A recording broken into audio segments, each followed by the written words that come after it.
Welcome students. आज हम quadratic formula की मदद से जो है वो क्वाड्रेटिक इक्वेशन को सॉल्व करना सीखेंगे। तो सबसे पहले जो हमारा इसमें वर्क होगा वो ये होगा कि हमने इस गिवन इक्वेशन को स्टैंडर्ड क्वाड्रेटिक इक्वेशन की शेप में कन्वर्ट करना होगा। जैसे हमारे पास अभी जो गिवन इक्वेशन है वो अपनी फ्रैक्शन फॉर्म में है, इसमें हमें एलसीएम लेना होगा।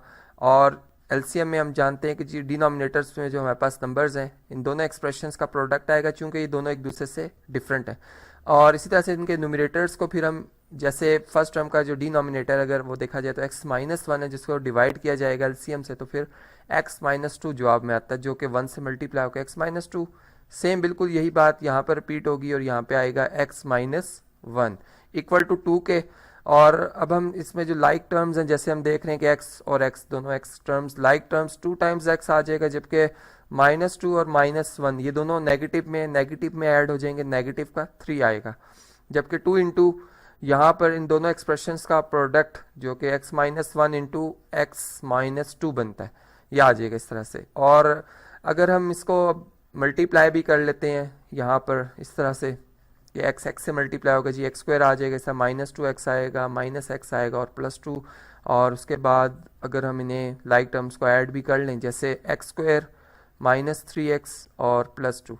और अब हम अगर 2 को मल्टीप्लाई करते हैं जी डिस्ट्रीब्यूटिव प्रॉपर्टी के अंदर, तो ये आता है जी 2x² -6x और +4। अब यहाँ पर वो टर्म्स जो कि लाइक टर्म है उनको एक साइड पर लिखा जाएगा, जैसे रिपीटिशन जो हम बात करते ही आए हैं। यहाँ पर हमारे पास रिफ्लेक्सिव प्रॉपर्टी, सिमेट्रिक प्रॉपर्टी भी मैं यूज़ कर रहा हूँ जी साथ साथ।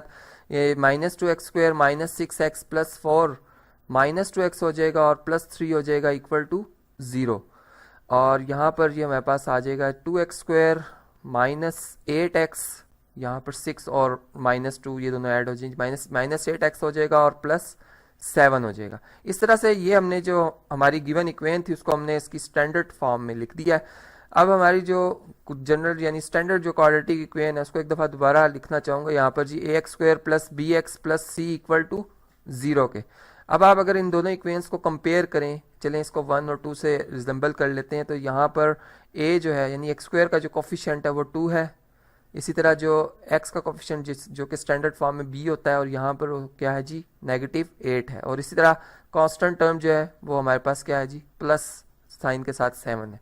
अब क्वाड्रेटिक फार्मूला जो कि इस क्वेश्चन की मैं कहता हूँ बेस है, इस तरह से कि अगर किसी को फार्मूला नहीं आता तो जाहिर बात है कि उसके लिए क्वेश्चन अटेम्प्ट करना पॉसिबल नहीं है। यहाँ पर हम लिखेंगे x equal to -b plus minus square root of b² -4ac whole divided by, दोनों टर्म्स जो हैं वो डिवाइड हो रही हैं 2a से।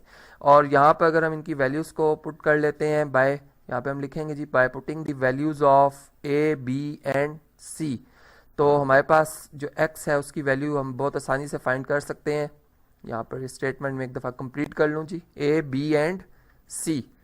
तो इस तरीके से चलें जी इनकी वैल्यूज़ लिखते हैं अब इसमें, और कैलकुलेटर जो है वो हमारे यहाँ पर इस्तेमाल होंगे। नंबर्स हमारे को इतने ज़्यादा डिफ़िकल्ट नहीं है। जैसे -8 का नेगेटिव अगर लिया जाए तो +8 आता है, ये हम जानते हैं जी। यहाँ पर हम +8 लिखेंगे। इसी तरीके से -b का नेगेटिव, चूँकि b की वैल्यू 8 है, -8 है, इसका स्क्वायर किया जाएगा तो 64 आ जाएगा। -4 a हमारे पास कितना है जी 2, और c की वैल्यू कितनी है जी 7, और होल डिवाइडेड बाय आ रहा है 2 इंटू a क्या है जी 2 के इक्वल है। तो इस तरह से ये वैल्यूज़ मैंने इसमें सब्स्टिट्यूट की हैं और अब इन्हें सॉल्व भी करेंगे हम इस तरह से जी कि ये हमारे पास आएगा 8 ± 64 डिफरेंस, ये हमारे पास बनता है जी 4 2 8 8 7 56 डिवाइडेड बाय 4। और ये बात हम जानते हैं जी कि 64 डिफरेंस 56 कितना आ रहा है जी 8 आ रहा है, 8 लिख देंगे, होल डिवाइडेड बाय 4। यहाँ पर 8 जो है हमारे पास चूंकि एक प्रोडक्ट है, यानी इसमें इसका एक मल्टीपल है जो कि परफेक्ट स्क्वायर है, जैसे हम 4 देख सकते हैं जी। इसको मैं इस तरह से लिख सकता हूँ कि 8 को हम लिख सकते हैं जी 4 × 2, और 4 चूंकि परफेक्ट स्क्वायर नंबर है ये स्क्वायर रूट से बाहर आ जाएगा, ये बन जाएगा 2 इंटू स्क्वायर रूट ऑफ 2, जबकि होल डिवाइडेड बाय हमारे पास आ रहा है 4। अब यहाँ पर इसके जैसे प्लस माइनस यानी 2 पॉसिबिलिटीज़ थी हमारे पास, ऐड भी करना और सब्ट्रैक्ट भी, तो 2 पार्ट्स बन रहे हैं, इनको सॉल्व करते हैं जी। पहले में हम 8 प्लस करेंगे 2 इंटू √2 डिवाइडेड बाय 4 को, और जो इसका सेकंड पार्ट होगा इसमें हम इनको सब्ट्रैक्ट करेंगे, नहीं 8 डिफरेंस 2 इंटू √2 डिवाइडेड बाय 4। यहाँ पर अगर आप देखें तो 2 कॉमन है इन दोनों टर्म्स में, दोनों में 2 का मल्टीपल मौजूद है, यानी फर्स्ट टर्म में 4 है और सेकंड टर्म में स्क्वायर रूट ऑफ 2 है। ये इस तरह से आ जाएगा डिवाइडेड बाय 4, जबकि यहाँ पर भी इसको भी इसी बिल्कुल तरीके से हम सॉल्व करेंगे। इधर से 2 कॉमन लेंगे तो ये 4 minus square root of 2 divided by 4 आ जाएगा। अब यहाँ से 2 के टेबल से 4 को कैंसिल करते हैं जी, 2 1 ज़ा 2, 2 2 ज़ा 4, यहाँ भी इसी तरीके से 2 2 ज़ा 4 आ जाएगा। और अब हमारे पास जो वैल्यूज़ आती हैं एक्स की, ये आ जाएंगी 4 plus square root of 2 divided by 2।